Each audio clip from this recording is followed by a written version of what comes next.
हम भी भगवान नारायण की स्तुति करेंगे। श्रीमन नारायण नारायण नारायण, श्रीमन नारायण नारायण नारायण।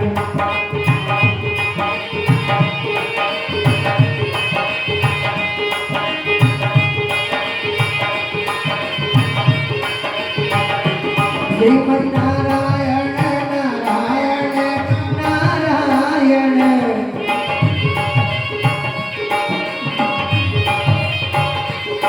श्रीमन्नारायण नारायण नारायण, भजमन नारायण नारायण नारायण, भजमन नारायण नारायण नारायण।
भगवान के पास पहुंचे, भगवान से कहा, राक्षसों ने हमारा राज श्री लक्ष्मी सभी छीन ली। जैसे कहा तो भगवान नारायण क्षण भर में भक्तों की रक्षा करने वाले हैं।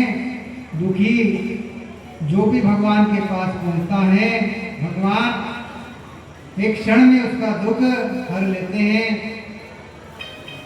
भगवान ने कहा कि मैं तुम्हारे राज के लिए स्वर्ग वैकुंठ जो तुम्हें चाहिए, जैसे मैं कहूं वैसे करना। कहा समुद्र का मंथन करेंगे और जब मंथन होगा तो मैं उसमें से जो अमृत निकलेगा मैं आपको पिलाऊंगा, और जो वारुणी मदिरा विष जो भी निकलेगा वो राक्षस को लाया जाएगा। जैसे कहा तो सभी ने समुद्र मंथन की तैयारी की।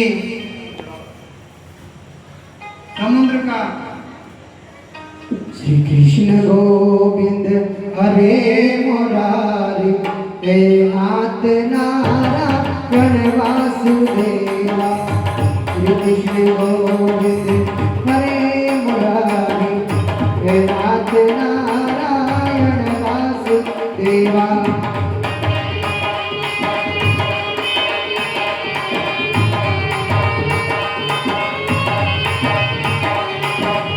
हे नाथ नारायण वासुदेवा, हे नाथ नारायण वासुदेवा।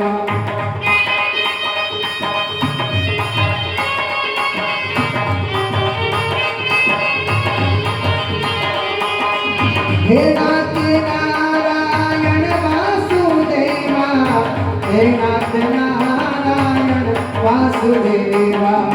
श्री कृष्ण गोविंद हरे मुरारी, हे नाथ नारायण वासुदेवा।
जय हो।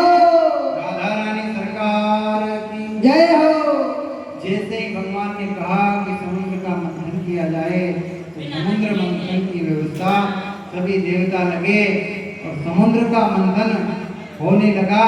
तो किस प्रकार होता है, मंदराचल पर्वत की मथानी बनाई, वासुकी नाग की रस्सी बनाई और समुद्र को जैसे ही मथने लगे तो भगवान ने उस पर्वत को कच्छप का अवतार लेकर अपनी पीठ पर रख लिया।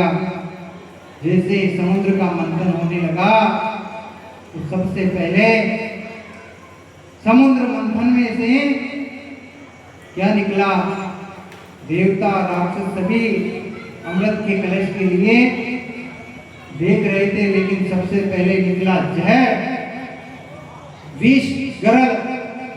और जैसे ही निकला तो इतना तेज विष था कि उसकी सुगंध से ही बहुत सारे राक्षस बेहोश होने लगे। देवता सभी चकित हो गए, अब इसको कौन लेगा, बड़े दुखी हो गए। तब सभी देवताओं ने विष को जो पीले वही महाकाल है, भगवान शंकर से प्रार्थना की कि हे प्रभु इस जहर को, विष को आप संभालिए। और भोले बाबा ने संसार में एक वही है जो कालों के काल है, जिन्हें महाकाल कहा गया है। बड़े शांति से महादेव जी ने उस जहर को पिया और संसार के राक्षस और देवताओं को वहीं पर ये पता चल गया कि यदि संसार में जो जहर पी लेता है उसे देव नहीं कहते, उसे महादेव कहते हैं। आज सबसे पहले यदि जहर निकला तो किसने पिया, भोले बाबा ने। और संसार यही है, यदि आप विषयों का जहर पी लोगे तो संसार में आप पूजे जाओगे, यदि विषयों का जहर नहीं पियोगे तो संसार में हर जगह तिरस्कार पाओगे। आज सबसे पहले यदि किसी की हर कथा, हर आयोजन में किसी का नाम या किसी का पूजन होता है, गणेश जी तो अनादिकाल के देवता है, पर भोलेनाथ तो आज भी पूजा जाता है क्योंकि उन्होंने जहर पिया। फिर जैसे ही समुद्र का मंथन होने लगा तो वारुणी मदिरा निकली, राक्षस उसे पीने लगे। और उसके बाद फिर लक्ष्मी निकली, श्री निकली, भगवान नारायण ने उन्हें रख ली। उसके बाद जब मंथन होना प्रारंभ होता है तो क्या हुआ, जैसे ही अमृत का कलश निकला तो राक्षस एक दूसरे इधर उधर लड़ने लगे। उसी समय भगवान ने एक रूप, एक अवतार और लिया, धन्वंतरी, जो अमृत का कलश लेकर प्रकट हुई। उसके बाद प्रभु ने मोहिनी अवतार लिया और उस अमृत को देवताओं को पिलाने लगे, क्योंकि राक्षस तो पहले ही मदिरा पीकर मस्त हो रहे थे, लेकिन धोखे से अनजाने में एक राक्षस ने अमृत पान कर लिया। और उसी पंक्ति में सूर्य और चंद्रमा, दो देवता बैठे थे, उन्होंने देखा कि राक्षस है। जैसे ही कहा इस राक्षस ने अमृत पान कर लिया है, उसी क्षण भगवान ने अपने सुदर्शन चक्र से उसका धड़ मस्तक से अलग कर दिया। उसी दिन से वो दो ग्रह बन गए, राहु और केतु। जब भी सूर्य और चंद्रमा का ग्रहण होता है तब वो दोनों राक्षस उन्हें विताड़ित करते हैं, यही करने का योग होता है। समुद्र का मंथन हुआ, देवताओं को स्वर्ग वापस मिला। उसके बाद सुखदेव मुनि राजा परीक्षित को सुनाते हैं, राजन समुद्र मंथन के बाद कथा आती है, प्रसंग बहुत सारे हैं। मत्स्य अवतार, राजा बलि के यहाँ वामन बनकर भगवान गए, 3 पैरों में संसार को नाप दिया। तीसरे पैर में राजा बलि को पताल का राजा बनाया। कथा यही कहती है कि संसार में प्रभु से बड़ा सुंदर और भक्तों की रक्षा करने वाला दूसरा कोई नहीं है। आज देवता दुखी थे, भगवान ने सुखी किया। इसीलिए हर समय हर क्षण जब जब भगवान का अवतारित हुआ तो किस कारण से हुआ? पृथ्वी पर या तो अत्याचार बढ़ा या पाप दुराचारी किसी ब्राह्मण को दुख देने वाले, गौ माता को प्रताड़ित करने वाले, जब अनेक कारण बढ़ जाते हैं तब जाकर भगवान के अवतार होते हैं। यदा यदा हि धर्मस्य ग्लानिर्भवति भारत अभ्युत्थानम् अधर्मस्य तदात्मानं सृजायमानः। जब जब अधर्म बढ़ता है, धर्म घटता है, तब तब भगवान अवतारित होते हैं और संसार में धर्म की स्थापना करते हैं प्रभु।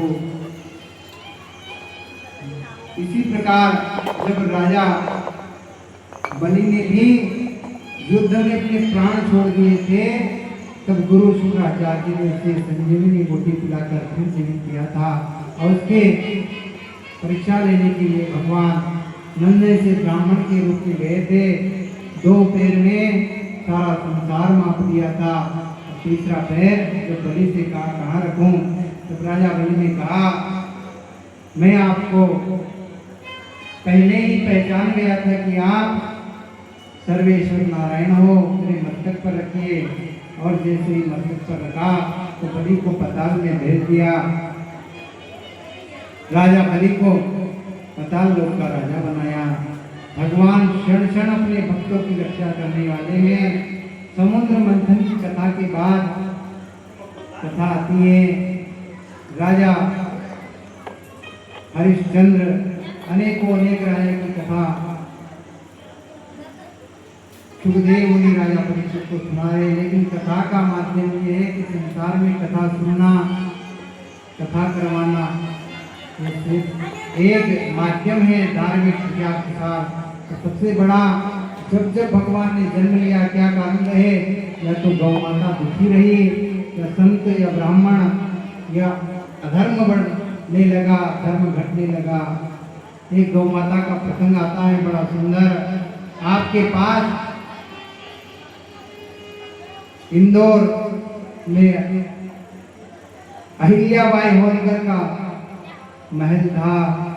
कहा जाता है कि बीते समय में उन्हीं के एक राजकुमार ने संध्याकालीन में अपनी लक्ष्मी श्री की मद में आकर अपने रथ को तेज घोड़े से दौड़ाते हुए निकाला। उसी क्षण गो दोली बुला थी